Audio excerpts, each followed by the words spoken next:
good evening, PRAU members. Good evening. This is your chairman of the electoral committee, PRAU.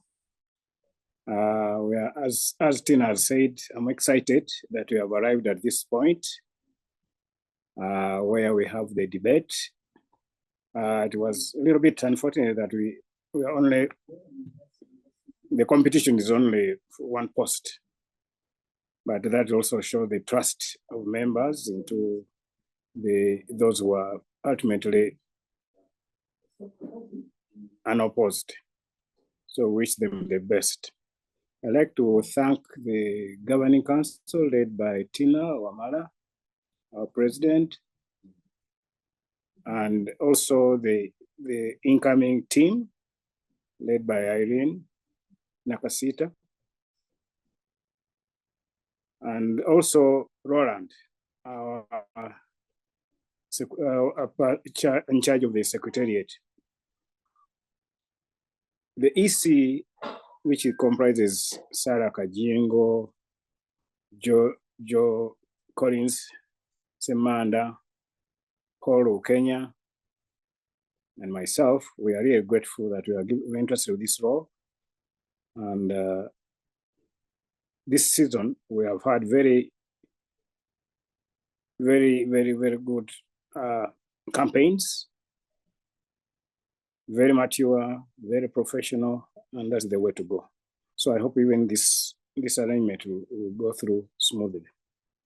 We are highly indebted to you, Sheila, for accepting to moderate this debate. I'd like now to hand you over to the contestants, Brian, Faith, and Sheila. So here, thank you so much. Please proceed. Thank you very much, Mr. Yusuf. Maybe just briefly to introduce myself for those that do not know me. My name is Sheila Tusiime. I am a journalist with Next Media Service, and I am with I'm an entrepreneur as well, running several businesses. I'm a public speaker, so I'm happy to be part of this session and to be given the opportunity to moderate. I don't know if Nancy Akulo has logged in already. She could just quickly. Hi, Nancy. Hi, maybe you could just, fine, thank you, 5 minutes just to take us through the agenda. Okay, so Sheila, I have 2 slides. Permission to share, please. Would that be okay? Please. Yes, okay, please. Thank you.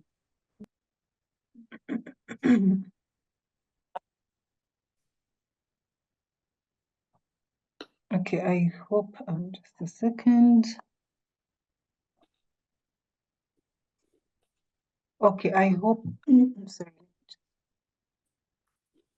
I hope you can hear me and I hope you can see my screen.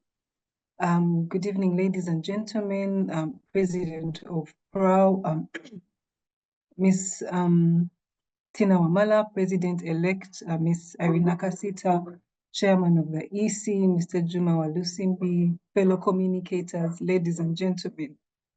I am happy to have been given this opportunity to speak to you about the plans for the programs docket. I know that programs is a critical area and many members are curious to know what we have in store for you. So I'm grateful for this opportunity. A brief introduction about myself. My name is Nancy Akulo. I work with CPA Uganda as Head of Communications. I'm also a member of the Membership and Professional Development Committee of APRA. I have been with the Institute for about 8 years, so and this experience has exposed me to the workings of membership organizations. So I have a sense of what members need from a value perspective. And therefore, I now seek an opportunity to add value to my own.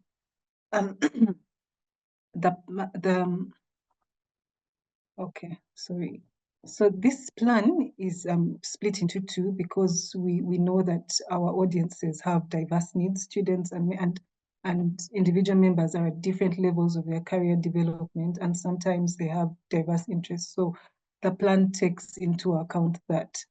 So beginning with the senior members, the first plan is around CPD. CPD is one of those areas through which members can enhance their career development. So the plan is to increase CPDs at least one a month, and also increase accessibility by line options. CIPR is also one of those areas where we want to increase awareness.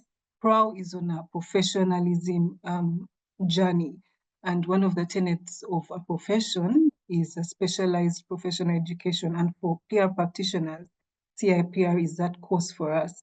So the plan is to increase awareness of the value of CIPR, but also support the introduction of more centers in Uganda so that we can have more members professionalizing. I also know that along our work, sometimes we have specialized training needs. It could be crisis management, digital PR, writing and editing, publications, production, etc. So we think that master classes will come in handy, and this would also support the revenue growth efforts of PRAU.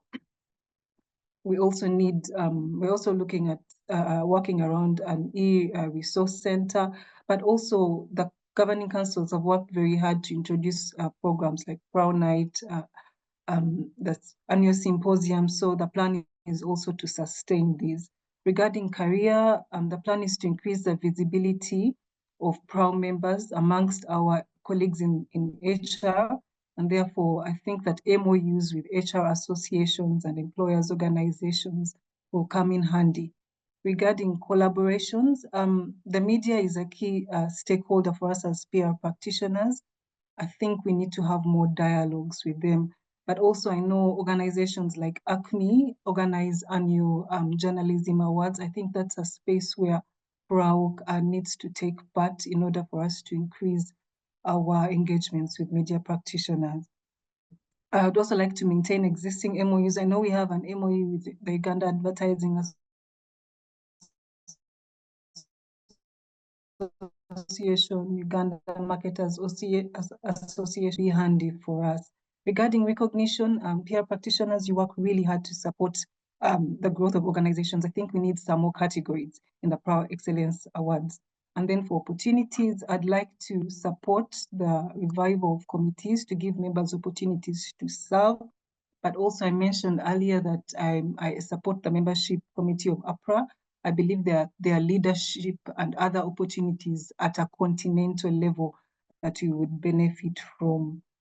And then finally, for our student members, I know that as you complete or study, you're seeking for opportunities to practice and apply the knowledge that you have attained. So I'd like to support the mentorship program and the internship program that the Governing Council has introduced. I believe this will be handy for the development of our student members. And then also regarding training, I know that students have specific training needs. Therefore, I think that as a student-specific training calendar that focuses on hands-on learning will be handy. I think my time is spent. Sheila, I'd like to hand over back to you, but I'd like to, before I do that, to thank the members, the EC, and those who have supported us along this journey. And I'm happy to have been given the opportunity to serve. Back to you, Sheila. Thank you, Nancy, for that presentation. Maybe, I don't know if it's possible to share it Okay. for some that may want to just go through it again later on and maybe have some questions that they have for you. Okay, Yeah, so I'll post it in the chat. Okay, that's fine. Thank But thank you so much. So I think let's get into the debate because of time. Ronald is going to help me with timekeeping. And I think as our candidates present, we shall listen to the presentation and then just note down our questions, and we will give them the questions later. So we give them enough time since they have limited time. We're giving each candidate 5 minutes So because they have limited time, we'll allow them to present, and maybe you can note down the questions and we'll get into that after their presentations. And we will be starting with Shali Virunji. Shali, you have 5 minutes. I don't know if you have a presentation that you want to share.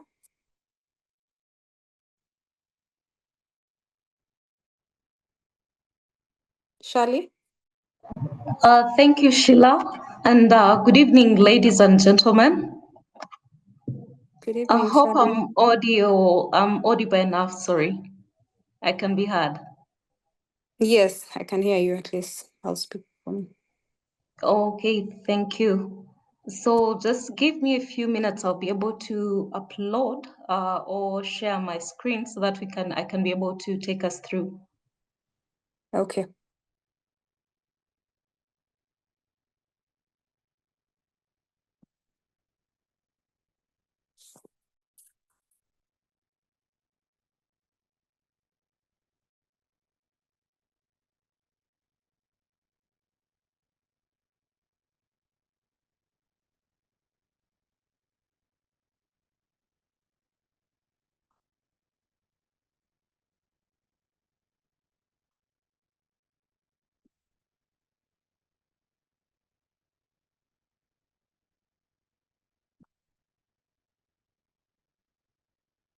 Ronald, please.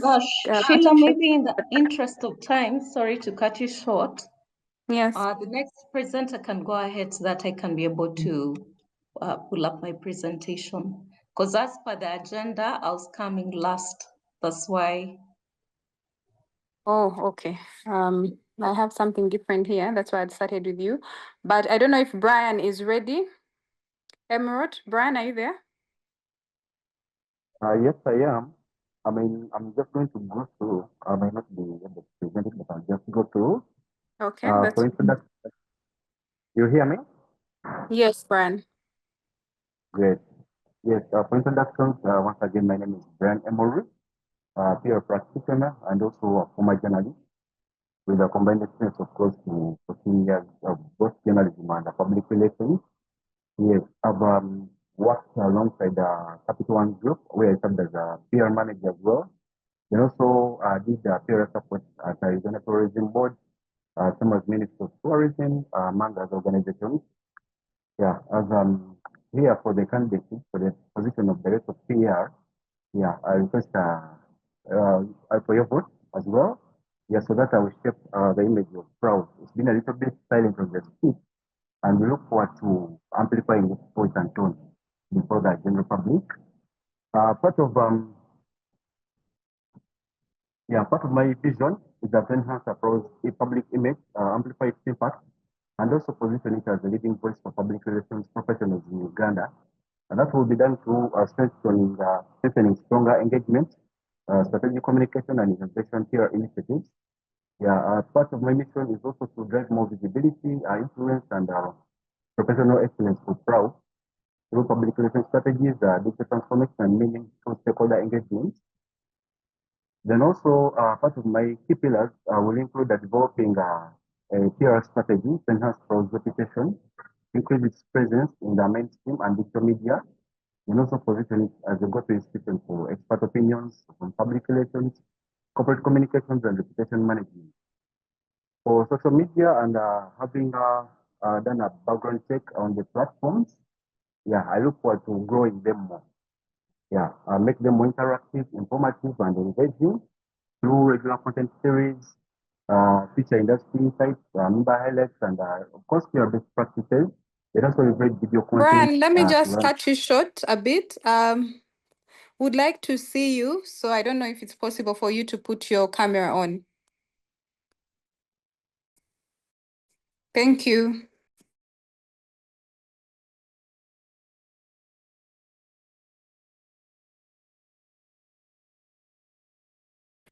But he's muted. Brian, you're muted. We are not able to hear you. Okay, can you hear me now?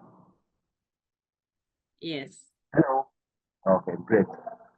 So me for most of time, I know my timekeeper is waiting over. Yes, then also look forward to strengthening stakeholder and media relations for PRAU as well. Yeah, currently I have there contacts with the media that I usually work around with in the different projects. Yeah, so I look forward to growing PRAU and its visibility along with the contacts I have and those that I'll add on countrywide. Then also I look forward to growing PRAU beyond just because it's more grounded in Kampala. So we look forward to extending its communication countrywide as well. Yeah, then grow more collaboration with government agencies, corporate entities, academic institutions to amplify its influence on the other side. Yeah, then also look forward to, if budgets and time allow, yeah, organize the quarterly engagements, forums to discuss challenges, trends, opportunities in the industry. Yeah, through also roundtables as well. Yes, and also like Nancy had highlighted in our plan, there is that peer mentorship. Yeah, I believe I don't know what the statistics are internally, but I believe there is more need to grow these numbers to support young peer professionals as well. Yes, then also I look forward to member-driven campaigns to encourage professional growth and continuous learning on the other side. Yeah, so as we also highlighted about members enrolling for CIPR, I believe it's one side that most peer professionals haven't appreciated. So I look forward to communicating that more and more and encourage our members as well. Yes. Time is up. Okay. Thank you. Thank you. Thank you so much, Brian, for that presentation. Those with questions, you can just note them down. We'll first go through all the presentations and then we can get to the questions. Shirley, are you ready now?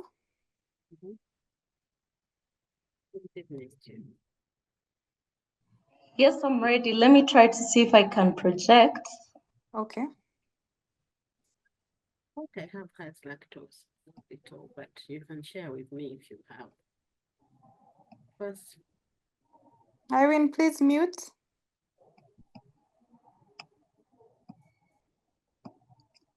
I think there's a bit of an issue with my screen. I can't be able to present. I'm trying to project, but maybe you can talk through your slides, Shirley, in the interest of Yes. time. Okay, I'll do that. Thank you. Once again, allow me to introduce myself. I'm Shirley Birungi, a communicator by profession. I normally like saying that PR to me is not a profession, it's a calling, because it's something I love to do any given day at any given time. And when this opportunity came to serve, I thought about what would I do for PRAU. I summed this up into 7 points, which I call the 7-point agenda. And what am I looking at in this? I appreciate the outgoing governing council because I believe they've done a lot and they deserve an applause for what they've done to elevate the Shirley, PR sorry to profession. interrupt. Can we look at you? Are we able to see you? Yes, you're able to. I don't know if I can be seen. Is this clear? Yes. I'm surely hope I'll be able to sing. So, as I mentioned earlier, that I want to acknowledge and recognize the work that has been done by the previous or the outgoing governing council, and to appreciate President Tina Wamala and her team. I believe they've done quite a commendable job. From the PRAU Symposium, from the awards, they've done quite an amazing job. And building on what they've done, part of my very first key point is to further amplify. I believe there's so many incredible things that PRAU is doing in terms of outreaches, but also standardizing or professionalizing the institution in Uganda. So building on that, I'll be able to support in enhancing the visibility and whatever engagement that is met to be able to make it known. Another thing, PRAU is part of international, is affiliated to regional and international associations like the East African Public Relations Association. And annually, they normally host the East African Public Relations Week, whereby it's a good networking opportunity to showcase what we are doing in Uganda to elevate the profession, but also to be able to get expertise of what is being done in Kenya, in South Africa. Maybe we can leverage and be able to make our profession better. And then also looking at being able to embrace the new media. I know recently on Twitter, there's been a frenzy going around whereby people go ahead and ask Grok. They ask Grok different questions. And this has really been interesting, whereby even people go ahead to ask Grok, probably maybe how many children will I get, who will I get married to, because of the real-time interaction. And we see that social media, or even the advent of technology and AI, has gone ahead to create a lot of information overload, whereby I can just be here and I get to know that, well, Trump has slapped a tariff on China. Well, whereas this may be reported on in the media tomorrow because of fact checking and also the different media house styles, I'll have that tweet and I'll be able, anyone can jump on it and create whatever content they want of it. As professionals, how are we going to leverage that? So under my docket as Director PR, I want to look at opportunities where we can further amplify what the association is all about. If it's a Twitter space, why don't we have past president, past leadership come and further utilize this new media like podcast, speaking to what the mandate of PRAU. When I was campaigning, so many people kept on asking, what is PRAU all about? And these are channels where we can further echo this message on what PRAU is about and what it symbolizes. And also, not so many people know who, except when you're part of PRAU, some of them may not know the past President Juma or Tina Wamala, or even the outgoing President Sarah Kajingo. But it's beautiful to hear from their voices. How did they do it then? And how is the new technology or the new advent of PR aiding, fostering relations, or even advancing the institution itself? So among my last seven, on the 7 agenda item, I was really deliberate to see that we profile and see how did the past presidents carry this race? And probably how do we borrow from what they did, and how do we amplify it or enhance it to create a better platform for the Public Relations Association in Uganda? Yes, thank you, thank you. I would have gone on and on, but I'll respect time. Thank you. Thank you very much for sharing. It was very insightful. I hope we are noting our questions down and we will be discussing with these candidates. I don't know if Faith is ready. Faith, are you there?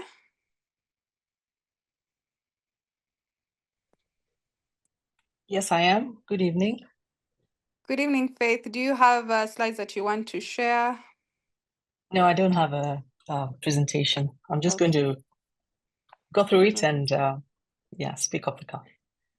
Good evening, everyone. I'm so happy to be here. My name is Faith Kinani, and I'm a communications practitioner. I'm honored to have the privilege of your audience tonight as I present my stand for Director PR.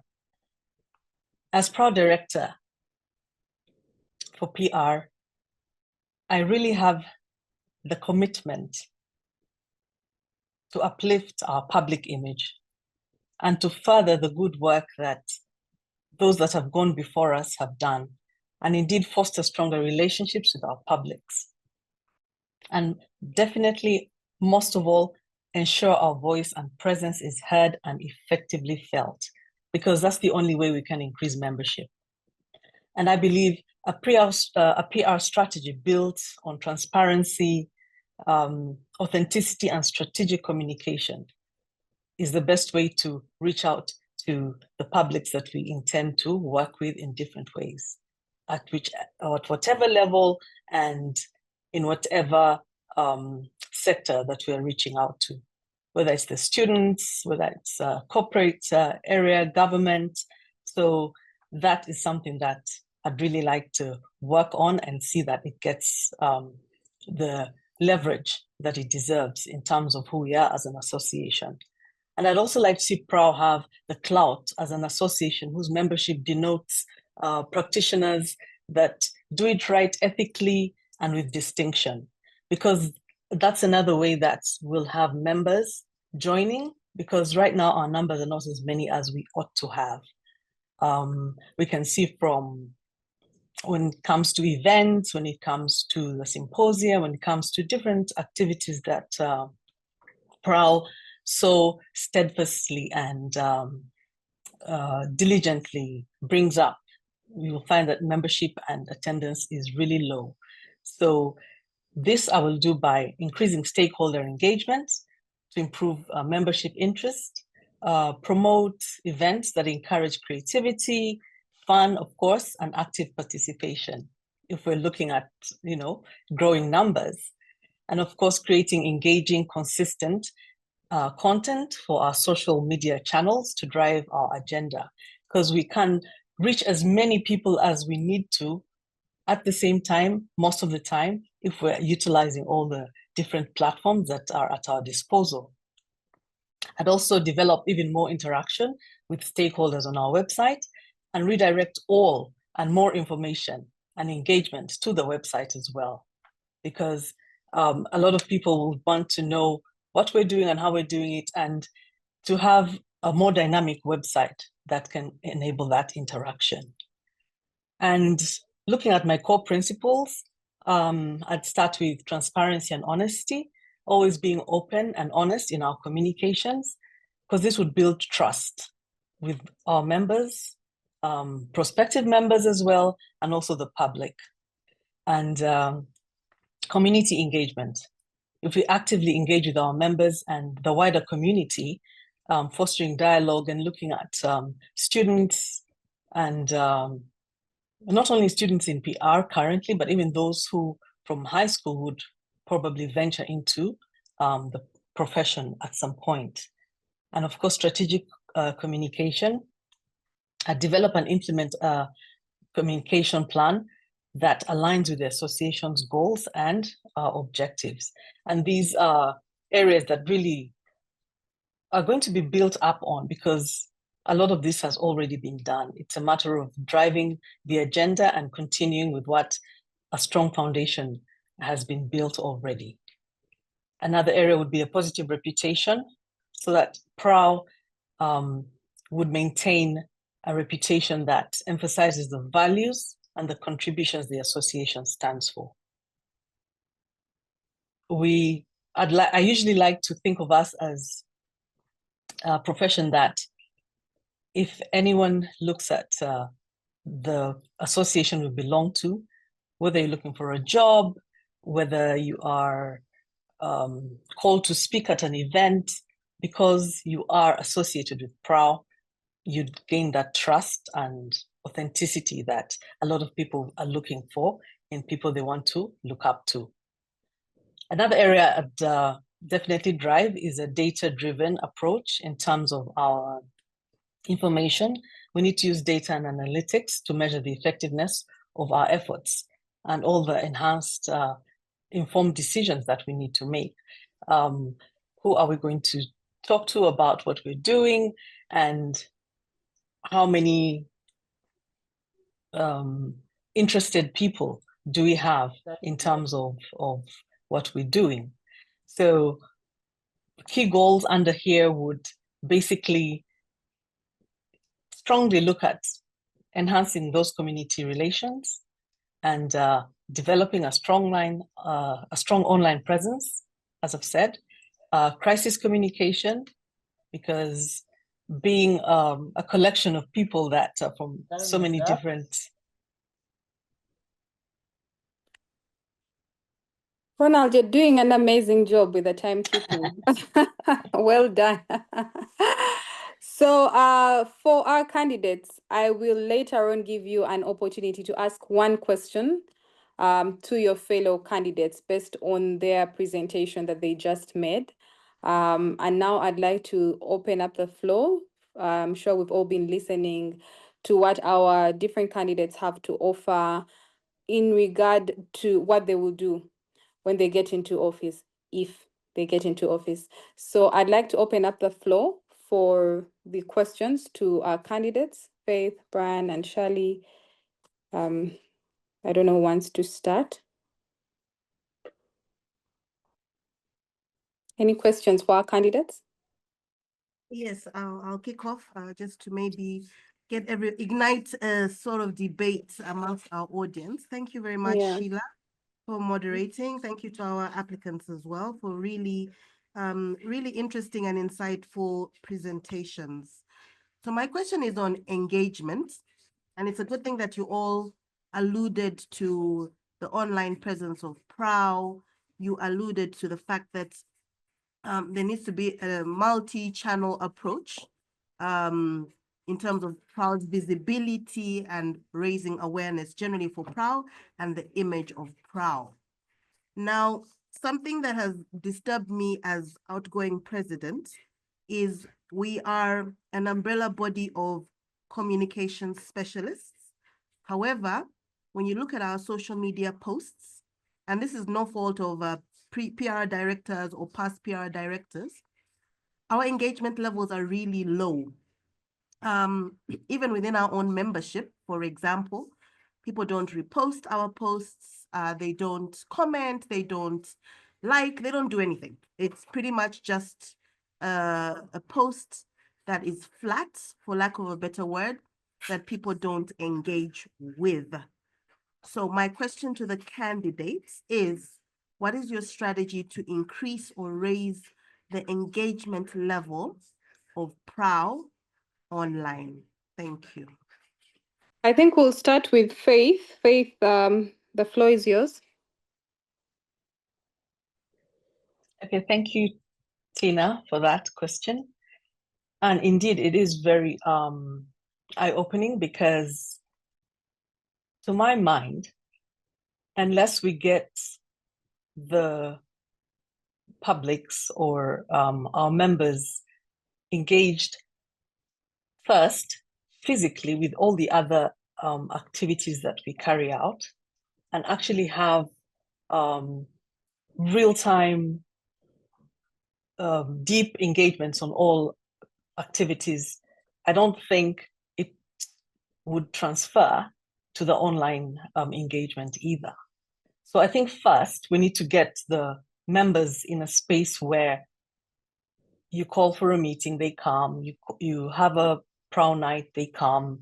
You know, if we actually have that first engagement and that continuous activity together, when it comes to the online connection, I think it would increase, because that way, even at those meetings, you're able to actually get all their contacts, their handles and whatever, and proactively engage with people and find a way to get them to respond. So I think if we get that background sorted, then it would trickle down to having a vibrant online engagement. Thank you. Thank you, Faith. Shirley? Thank you, Sheila.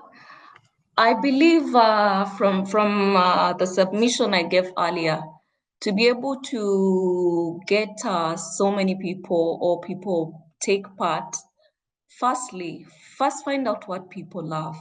People always dedicate time for something they love. And that's I've seen when I started creating, when I led with a campaign, every story is priceless.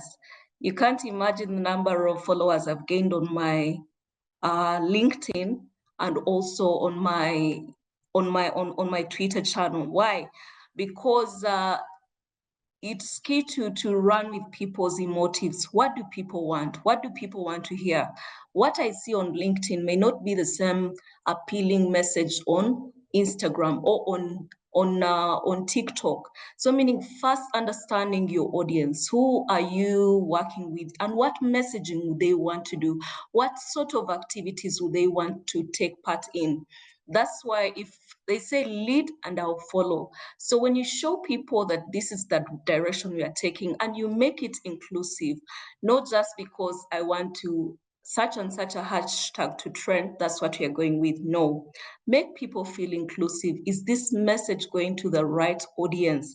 Or is this event going to achieve the target it's meant to achieve? So I believe if you do a bit of research, and then, as we say, we are currently in a data-driven, it's easy as doing a Google a poll on WhatsApp, on Twitter, and then you get to get insights into, and then be able to lay down a strategy or categorize, segment content in terms of what people will appeal to the different audiences, because you have different categories of people. You have the happy people, you have the people who will probably take time to, but over time that message creates a ripple effect on them. So once you create, you do a bit of get the right stats, and that the tools are even available to us. AI, we make AI and even Google our friend on how we can be able to navigate this. I believe PRAU can gain that, we can get more engagement,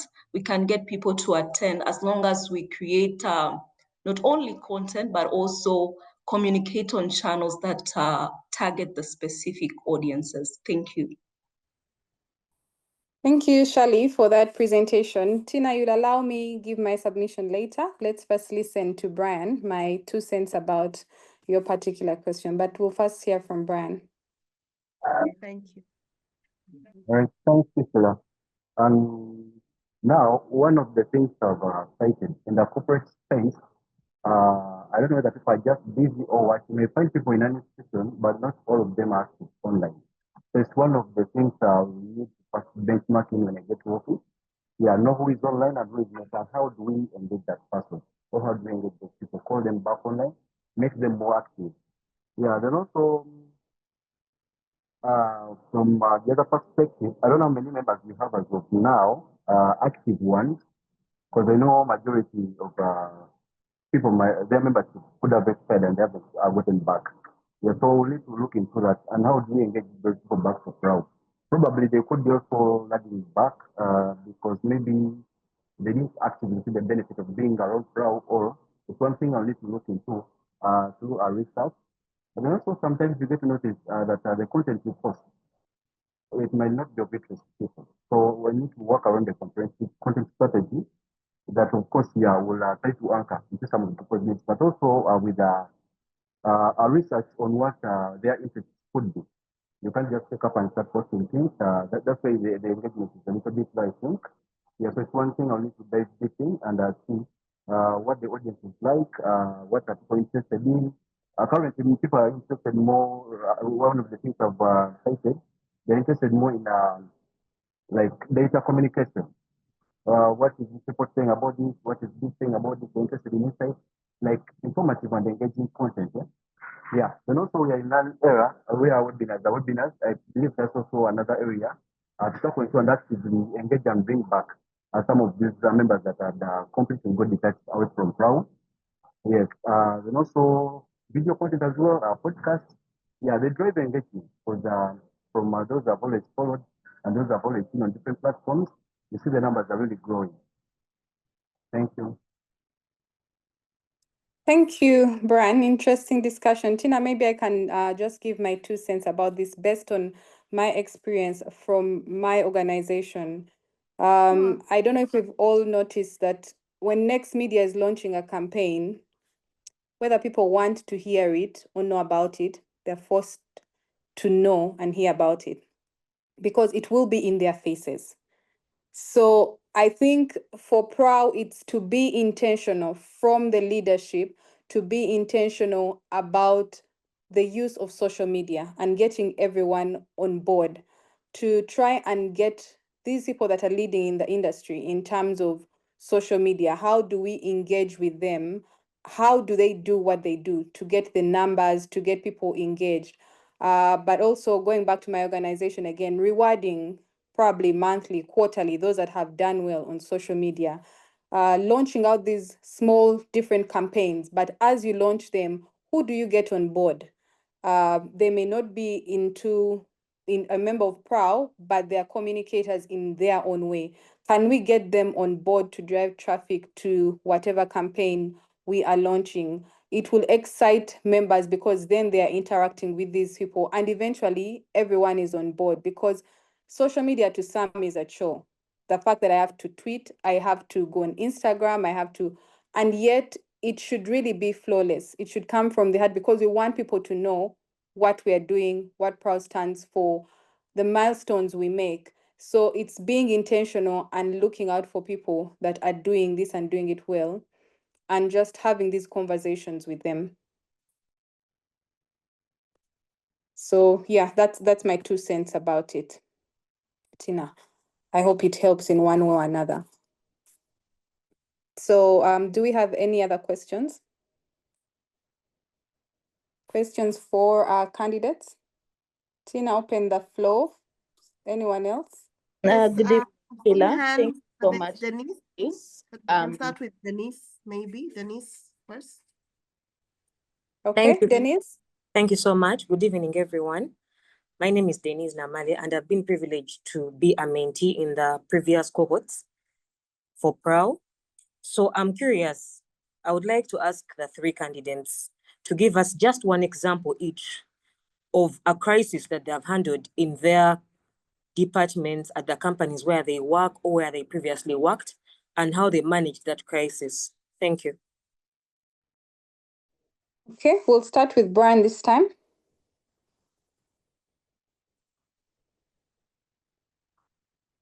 Right, thank you, Denise, for that question. Actually, one of the Capital Group East Africa, yeah, our popularly known as a crisis manager.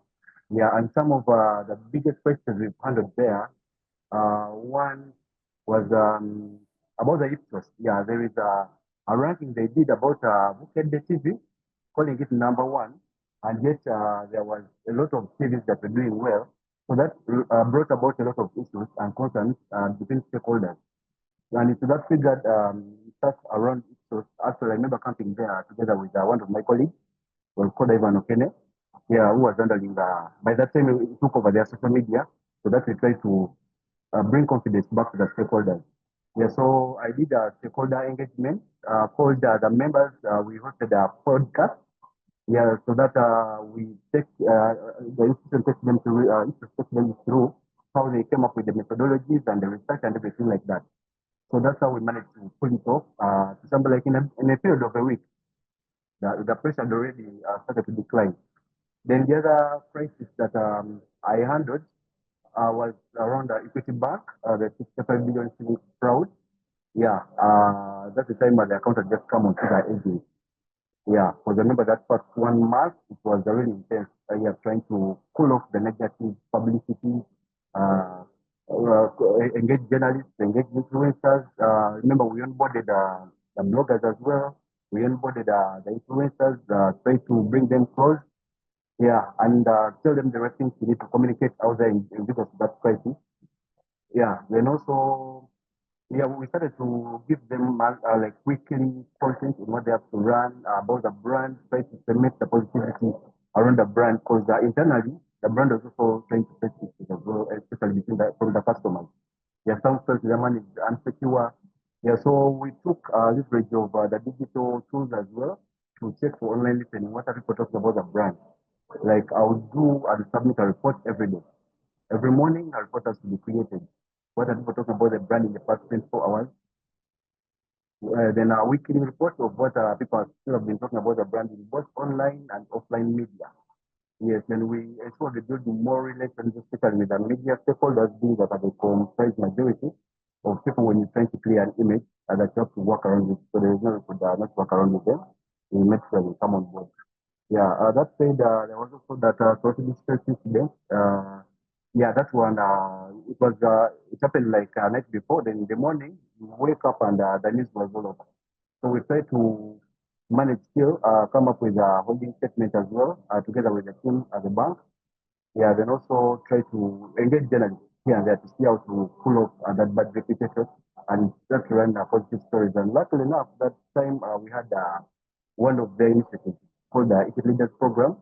Yeah, so we were running it in Kabowa. So we made sure we make good use of that information around the boot camp to run positivity around the bank, together with the media and the influencers as well. Thank you. Thank you, Brian. We can listen to Faith now. Faith? Thank you, Sheila. Now, a couple of crises I've handled. I was working at a place where once we had staff and students, and at some point, some of the students and some of the staff began to fall sick. And it became so serious that they realized that there was something in the water. So the first thing we did was admit that there was a problem, and quickly went out and got the water tested at the Makerere University Tech Lab. And at every point from the beginning of the crisis, or can I say issue, because we tried not to let it get to crisis stage, informed all the stakeholders, which informed the parents, informed the staff, informed, the teachers, what was happening and how we were handling it. So we actually managed to contain it to the level that we didn't get any bad press, although there was some noise about it, but we managed to get out of it by engaging with the right people at the right time and owning the problem and actually showing how we were solving it. And another one, in another organization I worked for, we were working with agency, and the adverts that were supposed to be sent out were not actually taped or loaded onto the medium that was being transferred to South Africa for client approval. So you can imagine this person goes all the way back to South Africa. There's no information on the that was on which the information had been placed. The adverts were supposed to have been placed, and there was so much noise down there. Of course, question was, should we pull our work from them? So again, the first thing we did was engage with the client, made sure that we quickly fixed the problem, explained what happened, and of course that it would never happen again, and tried to soothe all corners in terms of what was going on at the time, so that we could just seamlessly get back to a relationship that worked for them and us. So far, those are the major ones that I've been able to be a part of and handle successfully. But the rest are just minor disturbances within an organization that can be easily handled. Thank you. Thank you, Faith. Shirley, are you there? Yes, I am. Maybe if I can take us back, any of us remember the story where Postbank vault, there were fake vaults in the Postbank car. So that was one of major crises I handled recently. It should be towards during the first quarter. And for any crisis, key thing not to panic, because when you panic, you're meant to error. So firstly, put together a team whereby you know what information are we going to put out, at what point do we need to communicate, because you have to tier crisis. There are those that are just issues, and probably after a certain time it will wither away. But then there are those whereby you have to be accountable and also showcase that you're honest as a brand. Firstly, you need to also have key good media relations, because a journalist will call you, Shirley, I'm running ABCD story. Would you want to comment? Meaning you as an organization, you have to put your facts together in the shortest time possible, because this can either affect or make your reputation. Recently, when I was reading a report about a crisis about meltwater, it was released towards the end of 2024. And there were three key things that stood out as to why: one, employers choose to work for an organization; two, investors choose to invest in an organization. And 3, people will purchase a service or a product because of the reputation of that organization. And interestingly, majority of them, 90% of the score was because of the positive reputation. So meaning in terms of a positive reputation will always take precedence for whatever. So as a crisis team, you always have to be ready and know what to release at what point, who to communicate to, because you have various stakeholders. You have staff, you have regulators, for example. Yes?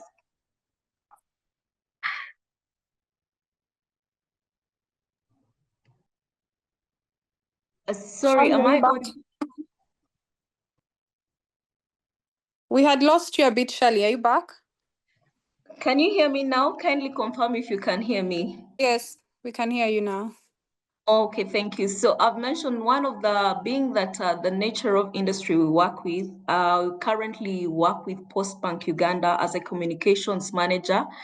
And being a financial institution, ideally fraud incidents and such issues related with money are on the rise. And at the start of the year, we had an issue with the vault. And we did our best to ensure that, yes, this news came out and we put out a holding statement on our different social media channels, but also we went ahead to engage the media to ensure that we mitigate any potential threat this may cause, because you have different stakeholders. People choose to trust a brand because of their reputation. And as communicators, we are the brand custodians. So meaning we have to be key in terms of crisis communication, set up a key team, know when to communicate, who to communicate to. Is an issue worthy to be communicated to, or probably you just have to monitor and then release communication at an appropriate time. I've also served on a telecom, that's Airtel Uganda. And you know, with the telecoms, there's always data connectivity, internet connection. So every organization skews information depending on the stakeholders it has. So when you map out your stakeholders, if it's a regulator, customers, or even internal staff who are really your ambassadors, need to know what point we communicate, who do we prioritize first. When you have a robust communication crisis plan, you are able to navigate all these challenges within the most appropriate time. I may not go into details because ideally, for the last 7 years, there have been so many crises. I've handled oil and gas, I've handled telecoms, I've handled banks, I've handled different sectors. So that vast experience gives me an allowance to see how to navigate or approach these different, even for individuals, because now we see crisis stems just beyond just an organization. It can be a potential for a CEO. So if it's targeted your CEO and is the top at the helm of the organization, how do you ensure that you protect their image? So I'm happy, I don't know, Denise requested for this.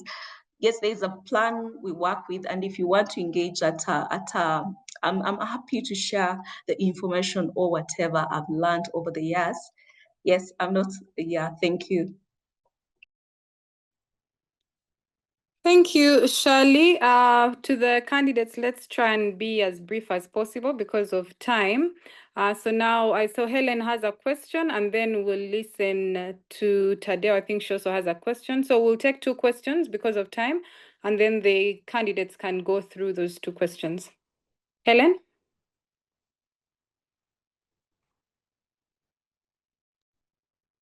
Helen, are you there? She had her hand up. And Tadeo? Oh, me? Is it Helen? Yes. Not me, it's Helen. Sheila, Is it can I Helen? go? Helen has her hand up. Nanteza. Sorry, Kawesa. my apologies. My question is, thank you, Sheila. My apologies. My question to the 3 participants, each of them, brief, if they can give me a brief answer.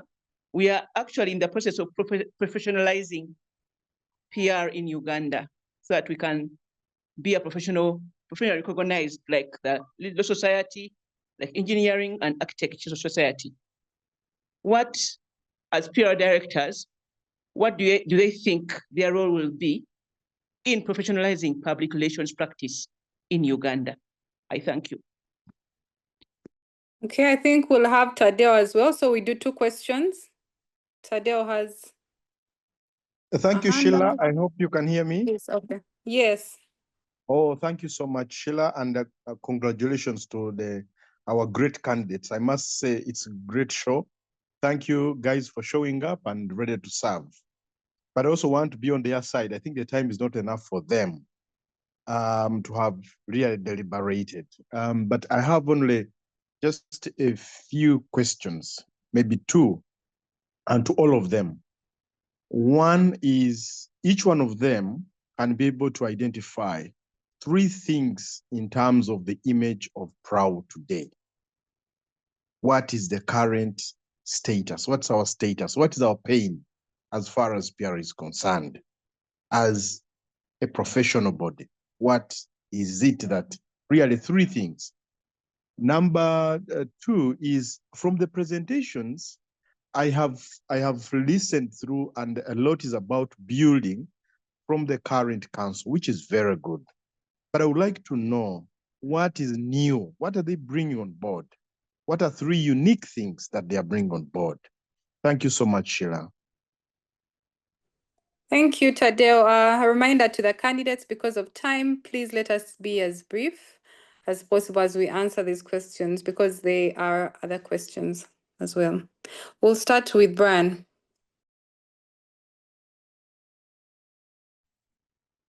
Thank you. I'll start with question number 1, identifying 3 things of the status of PRAU today. Yeah, one thing I've said over there, again, PRAU, like it's been not enough already mentioned that. Yeah, you get notice we have communicators in the corporate space, but they don't know what happens even at PRAU. Actually, they are those that I talk to, and even send them rate cards and everything, and tell them, hey, kindly join us. You're a peer practitioner, you're in a big corporate organization, you're in an MBA, you're in an NGO, you're in a private sector, and you're not a member of PRAU. So one of my strategies, one, would be to engage more of those people and speak to them so that they can become members of their station and be tagged along with activities of their station. Because part of the requirements in most of these institutions, even when they advertise for those PR jobs, yeah, just like another profession, they might tell you, hey, we need a CAPR, we need a CIM. Now for PRAU, they usually say, we want, you must be an active PRAU member for you to take over that job as part of the qualifications. Yeah, so I would like to engage more and of those people, then also engage the institutions themselves, or now they can be part of through corporate membership as well. Yeah, then also the other thing was the image of PRAU. Really, the speech have been a little bit silent. Besides us, the members, other people don't know so much about PRAU. So how do we position PRAU before the eyes of the public? It's one of those strategies I would love to begin with. Yeah, then the other thing we have also highlighted is the digital presence as well. Yeah, it's also been a little bit low on the street, and it's one thing we need to like overhaul and start over, or go from where it is and take it to the next level. Then on the other question,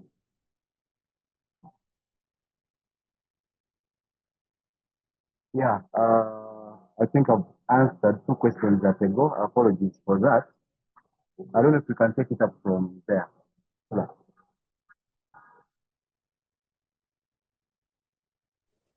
Thank you, Brian. We can listen to Shirley now. Thank you, Sheila. Thank you, Sheila. In terms of the charter, I'll try to keep it short. In terms of how we can be able to gain a charter status as inquired by Helen, firstly, is to be able, we already have CIPR being offered at UMI, so that's a good gateway in the first point in terms of being able to push further for that state charter, but also through PRAU, there are opportunities where we can still be able to lobby for whereby this can even be offered at higher let's say we have currently Makerere University and Uganda Christian University Mukono offering strategic corporate communication. So if the lobbying is done through PRAU, I believe we can be able to attain that charter status, because already we have that ongoing with the Uganda Management Institute. So it should be easy to achieve with further engagements. Then in terms of what I'm forgetting, I think Tadeo asked, I don't know if you missed my earlier presentation. I spoke into what different things I'll do. One, we see there is a rise of use of podcasts and also YouTube, to be specific. Currently, we have about 24% of the population who are consuming online content onto YouTube. Every now and again, you see either someone starting up a YouTube channel or a podcast. And what airtime you may not get on NTV or NBS because it's expensive, well, you have the PRAU YouTube channel. Why don't you continue to champion conversations of what the association is doing on that forum? So that's one thing I think I'll be able to amplify. When I was looking through the PRAU YouTube channel, I think we currently have about 4 or 5 videos, if I'm not mistaken.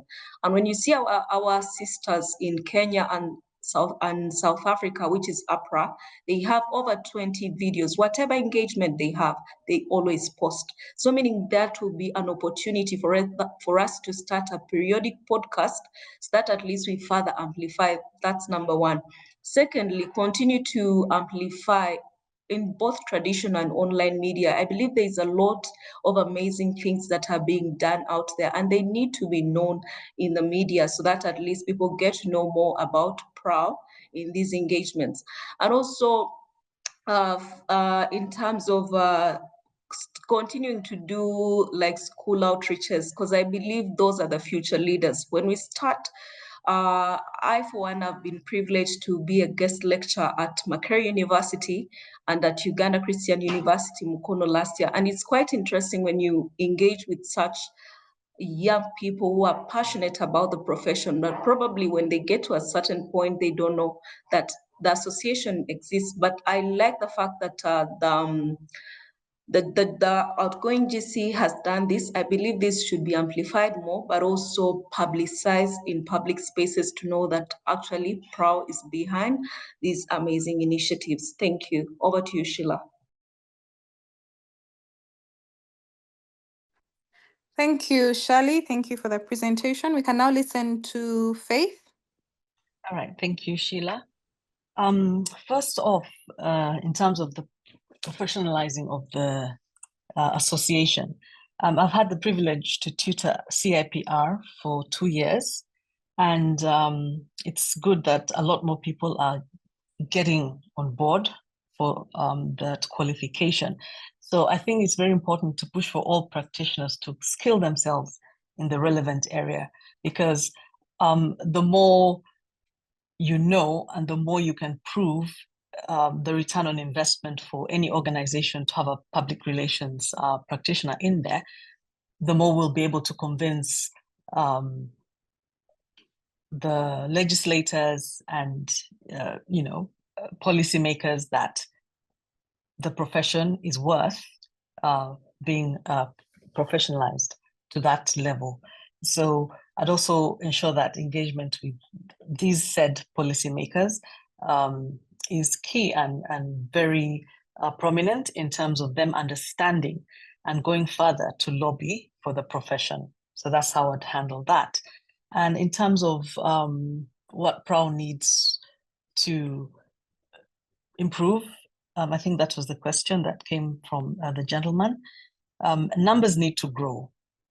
And through larger online presence, we can reach as many people as infinitely possible to get those numbers to grow, especially justifying the need for PR return on investment and just showing that the Public Relations Association is actually invested in every organization and is invested in every member or would-be member, and also showing up and speaking at these organizations to get them to be part of PRAU, in, whether it's sponsoring their staff or just encouraging them to attend and understand what PRAU is about. I think that would give PRAU the visibility that it needs for it to grow, and we stop seeing what is missing in terms of what PRAU can show about itself. And thirdly, I'd ensure that HR and PR work together to get the best candidates when it comes to different organizations. We need to have the HR association know that they can count on PRAU to get them the best people who will do PR right for them, and they can hire them to work for them. Thank you.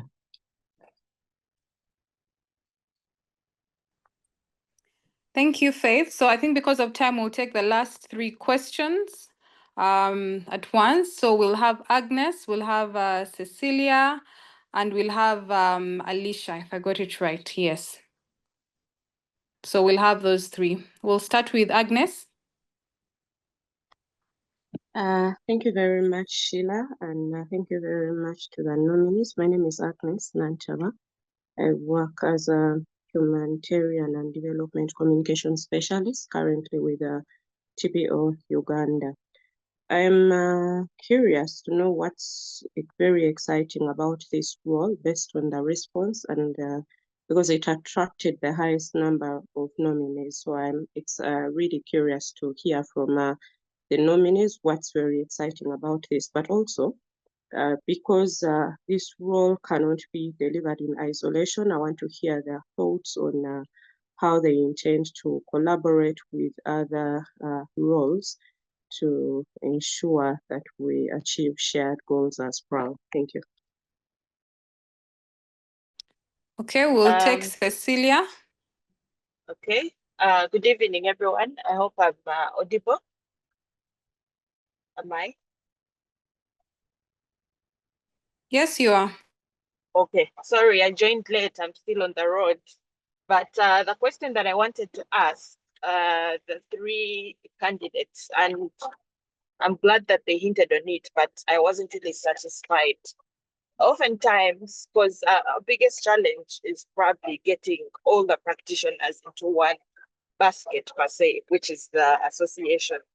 But I've often had comments from people, especially professionals, when you ask them why they're not members of the PRAU, they say there's no value for money. And this I'm alluding to the fact that there are organizations out there that pay for our subscription.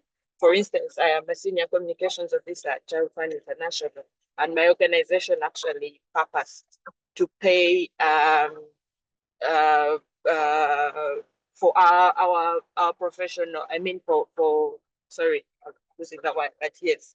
So how then are these candidates, what kind of tricks, for lack of a better word, are they going to use to sort of debunk that myth and to sort of bring people on board without them having to explain too much, or without them seeing that having those claims that there's no value for money yet.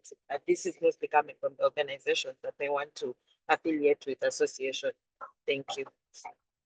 Thank you, Cecilia. We'll listen to Alicia and then Victor, so we take the questions at once.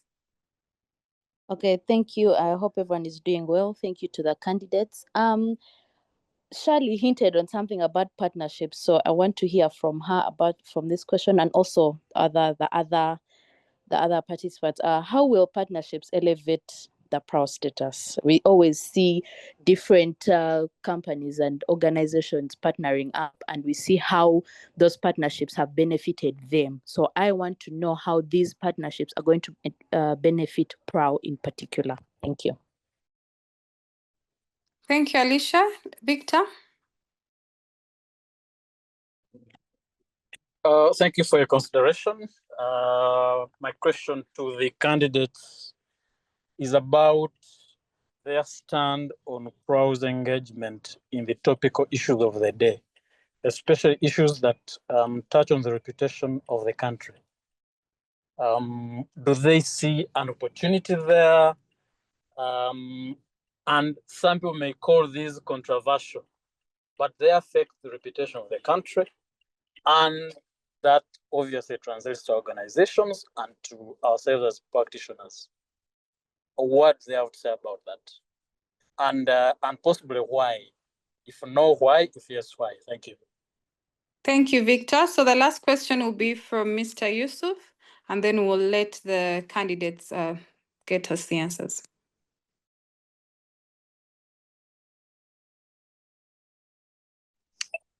Thank you, Sheila. The question, one of the questions that I wanted to raise was just being raised by Victor. It is to do, sometimes we have issues which are a bit controversial, but they affect corporate bodies, who both of them may be members of PRAU, and often we have found ourselves as an organization silent. I'd like to know how the director of PR advise GC or take up the issue to ensure that we can respond and not leave things silent. Secondly, how available will each of them be effectively available when they are eventually elected to serve as director PR? Because sometimes some people disappear after being elected. Thank you. Thank you, Mr. Yusuf. So we'll start with Faith.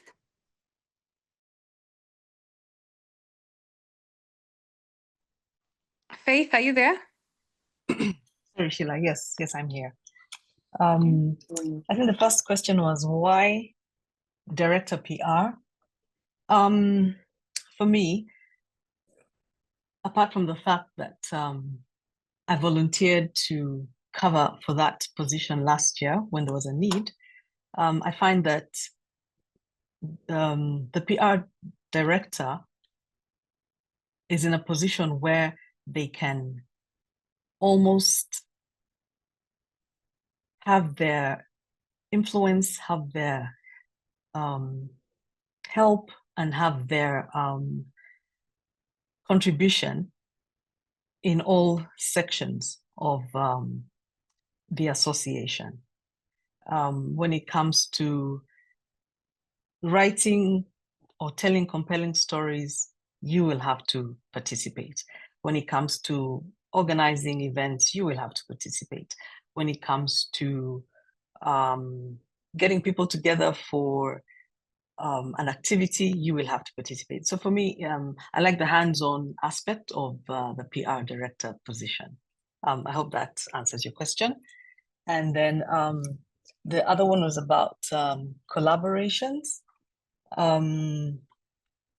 I think it was how we would collaborate. I think working closely with other associations, leadership, and trying to ensure cohesive and effective PR strategies will help us to show our relevance across industries. For instance, if we have a collaboration with the HR Association, I talked about that earlier, but also say the Global Alliance, which would give PRAU such an elevated status in terms of what we do, and also get people here to appreciate what PRAU is. Because if you're part of such an association, a larger association than just the country, the region, but going further to the globe, then it shows that we are actually able to do something, and it puts individual members and also the association in a place where you can confidently be sought out to for thought leadership on different aspects of PR and communications in each of our disciplines, because we're all in different industries, but comms is really about how we get those messages across. So I think those sort of collaborations would give PRAU the standing that it deserves and it actually needs. Also, value for money, we need to show up. Because once we show up, and even if it's CSR or CSI activities, once we show up and people see what we're doing, as PRAU, what did PRAU do? You know, that third-party endorsement really helps us, and it will show even organizations that you know, they could indeed pay for their staff to join the association, and people who are saying that there's no value in joining the association would probably see that we're doing something. So I think showing up at every point that we can and doing what we need to do and doing it right would give us that credence and show that we're worth being associated with. In terms of PRAU's engagement on topical issues of the day, I think to an extent, and as an association, we can stand up and give our thoughts on something. But like I think most of us would realize, there's certain things that are too sensitive for us to sort of delve into without going through too many loops and red tape to be able to have the allowance to do that sort of thing. Because it's one thing to show who we are as a country, what we're doing, and, you know, comment on something, maybe, you know, show your stand as PRAU. I think to an extent we can, but I don't know how far would be allowed to do that sort of thing. So I wouldn't be able to comment so much more on that at this point. And in terms of advising the GC to respond and not leave things silent, I also think, again, it depends on what the issues are, you know, at the time and how you're going to handle that. There's certain things you can actually talk about. I mean, if they're politically sensitive, there's certain things you know, or involving national security, there's certain things we wouldn't be able to talk about. But societal issues that clearly you can have a stance on, I think definitely PRAU as an association should be able to stand up, because PR is about advocacy as well. So it's not just about the limelight and showing up when things look good, but, you know, also to advocate in these areas. Thank you. Those are my thoughts on that. Thank you, Faye. We'll listen to Shirley. Thank you, Sheila. I'm going to try to sum this in one response, hopefully. I'm going to use a case study. I don't know if we have any Arsenal supporters on the call, but among the Arsenal lovers, I know most of us who watch, all the gents on the call watch Premier League every weekend. And you can notice on the Arsenal armband, there is a Visit Rwanda.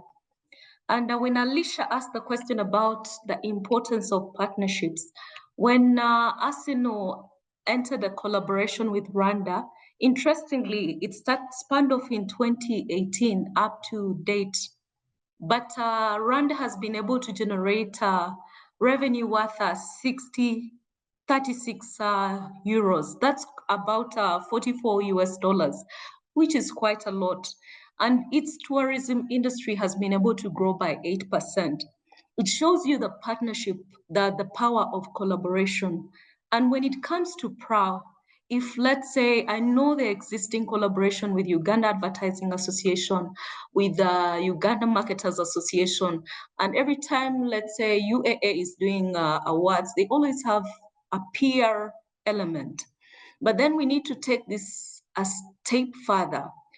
A question is, like Victor asked, who does PR for Uganda? That question has always lingered, and I was having a conversation with a friend. Recently, we noticed in the UK, when the Pope was unwell, a statement could come out. The Pope is sleeping. The Pope has woken up.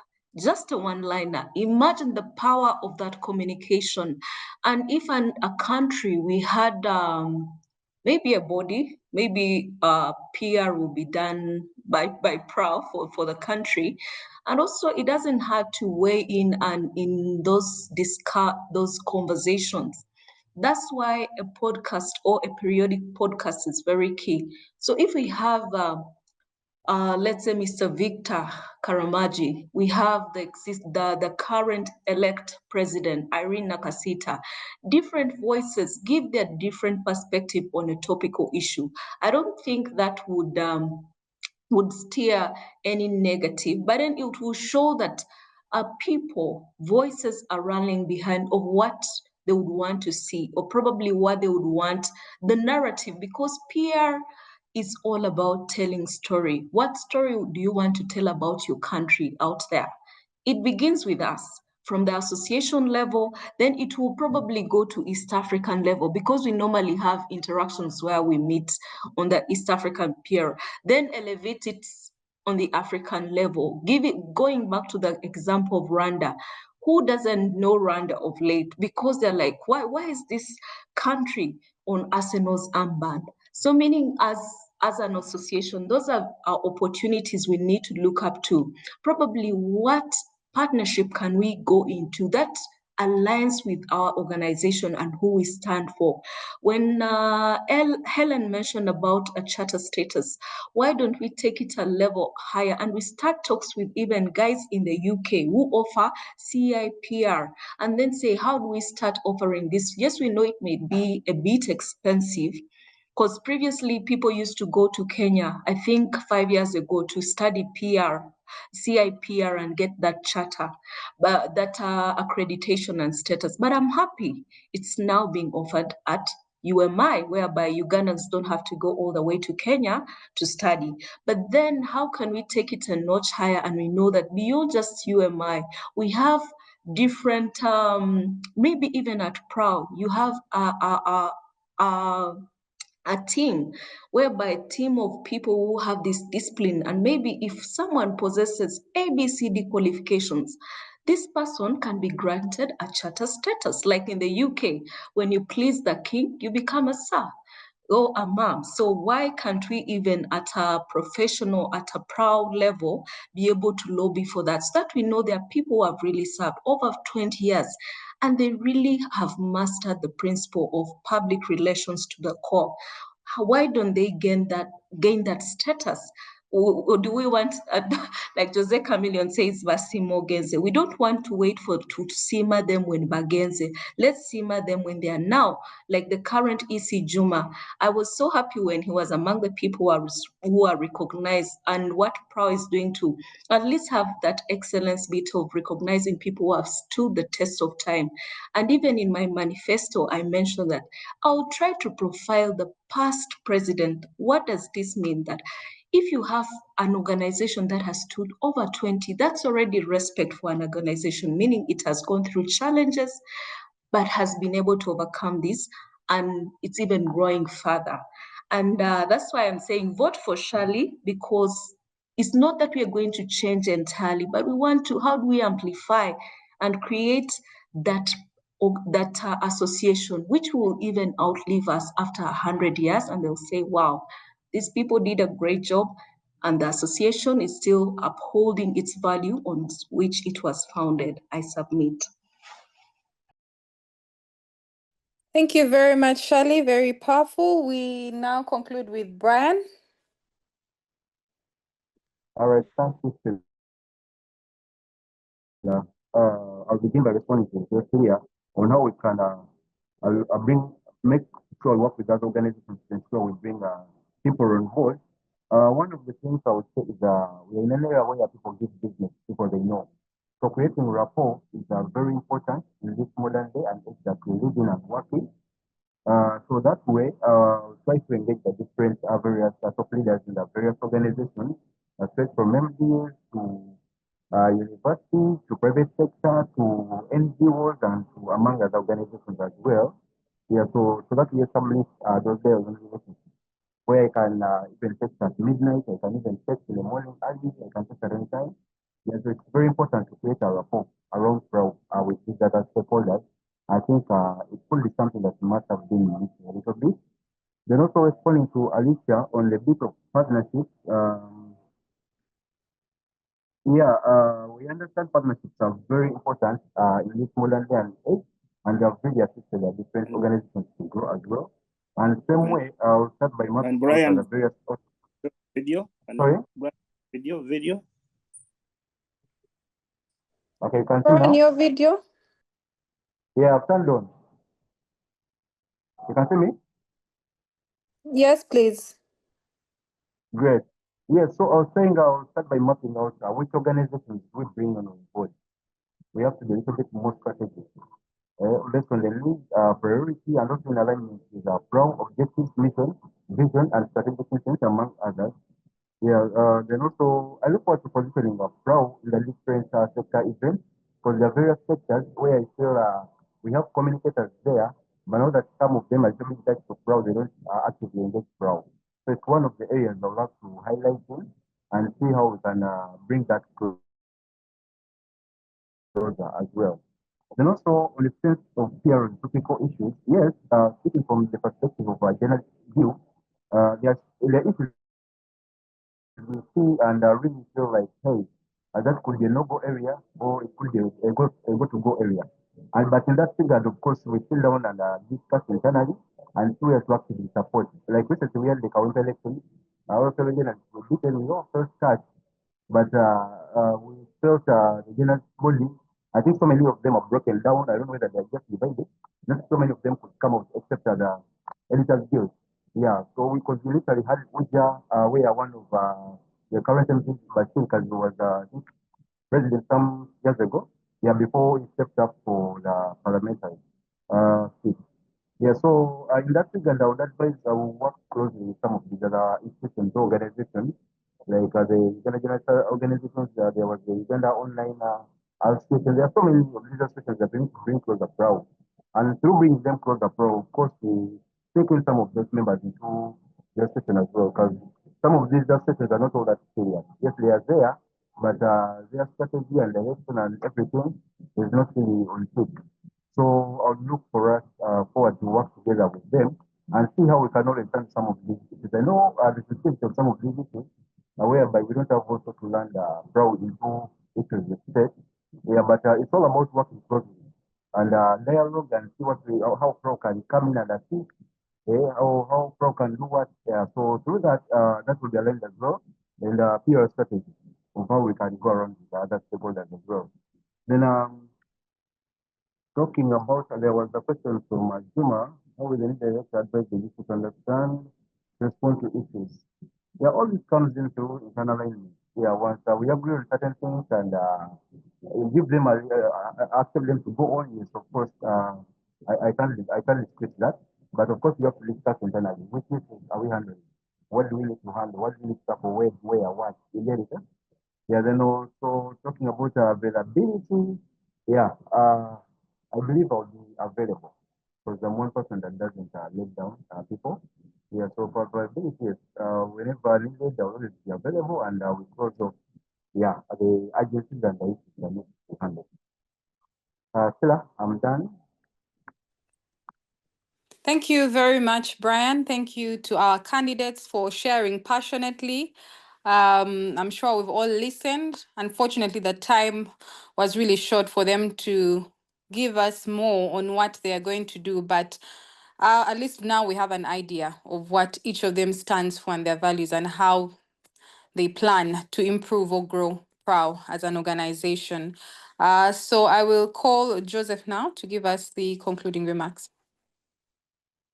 Joseph, are you there? Yes, Sheila, thank you very much for moderating this session. Good evening, members. On behalf of the Electoral Committee of the forthcoming election of PRAU, we'd like to thank you so much for the great activity you've done this evening. And we'd like to thank all the candidates who are standing at the for positions at the who are standing for positions at the GC. So thank you so much that you've been able to showcase your talent, and we hope that the best person will come through. We'd like to thank also the Governing Council led by Tina for the work well done. And we hope that the coming GC will also take up the same, and we pray that all goes as planned. So thank you very much, and we look forward to the 12th of April. Thank you. Thank you, everyone.